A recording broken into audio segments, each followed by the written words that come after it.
diz a Bíblia que esta Penina já era diferente de Ana, no que se diz respeito a dar à luz e gerar filhos. A Bíblia diz que Penina tinha facilidade para gerar filhos, e esta deu cerca de 10 filhos a Eucana. Diz os textos bíblicos que por causa disso, isso trouxe dentro do coração e da alma de Ana um conflito muito grande, porque, irmão, não existe coisa pior na vida de um ser humano quando ele quer possuir algo ou ter alguma coisa nas suas mãos, e às vezes ele é impedido por alguma coisa, por algum motivo.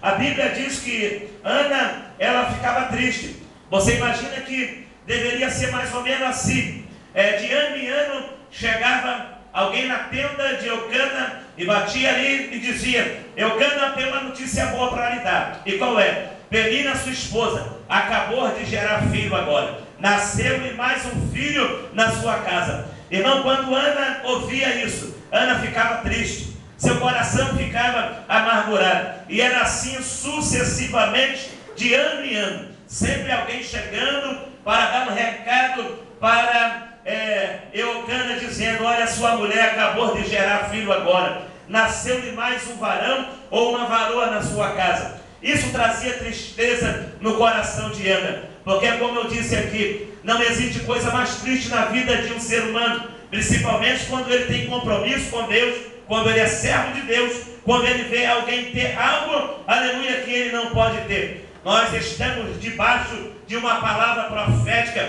liberada pela boca do Senhor, usando a boca de Moisés, o seu servo. Quando você abre ali o livro do Êxodo, o capítulo de número 28, existe ali, do capítulo 1 até o capítulo 15, cerca de 14 promessas, Deus fazendo para aqueles que fossem fiel à sua palavra e à verdade. Promessas essas de estar por cima, de ser cabeça, de não ser cauda, de comer o menor da terra. Mais adiante, quando você lê do versículo 15 do capítulo 28 do livro de Deuteronômio, você vai achar também 54 palavras de maldição. Ana, quem sabe, conhecendo este texto, conhecendo esta palavra profética, devia revirar a sua alma, devia pensar consigo: eu sou tão fiel a Deus, eu sirvo a Deus, eu vivo uma vida de oração, e essa desocupada que é Penina, que não quer nada com as coisas do Senhor,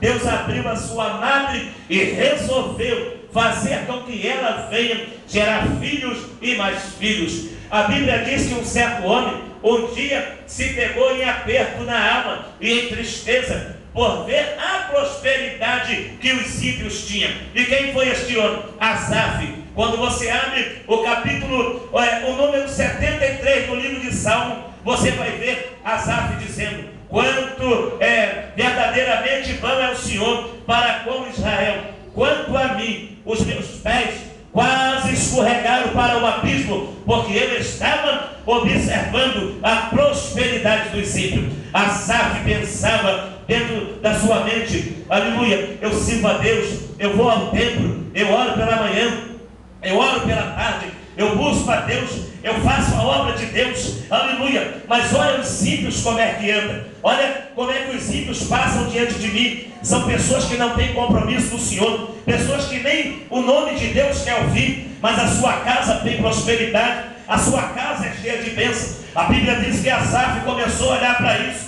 e os seus pés quase escorregaram para o abismo. Tem momentos das nossas vidas, pastor Fernando, que se nós não vigiarmos, aleluia, com a nossa mente, com os nossos olhos, com o nosso coração, nós vamos fazer como Asaf, pastor Marcelo. A gente vai começar a olhar pessoas aí fora que não quer nada com Deus, pessoas aí fora que não quer perder 10 minutos do seu dia para sequer dar glória ao Senhor, para sequer adorar a Deus. Mas aí eu me conformo quando o Senhor pega, aleluia, o profeta Asaf e diz assim: vem comigo no templo, Asaf, eu vou abrir as cortinas das revelações e vou lhe mostrar algo que você nunca viu. Os ímpios podem ter carro bom, os ímpios podem ter carro boa, os ímpios podem ter uma vida que aparentemente é boa, mas o fim deles é o abismo, o fim deles é a perdição.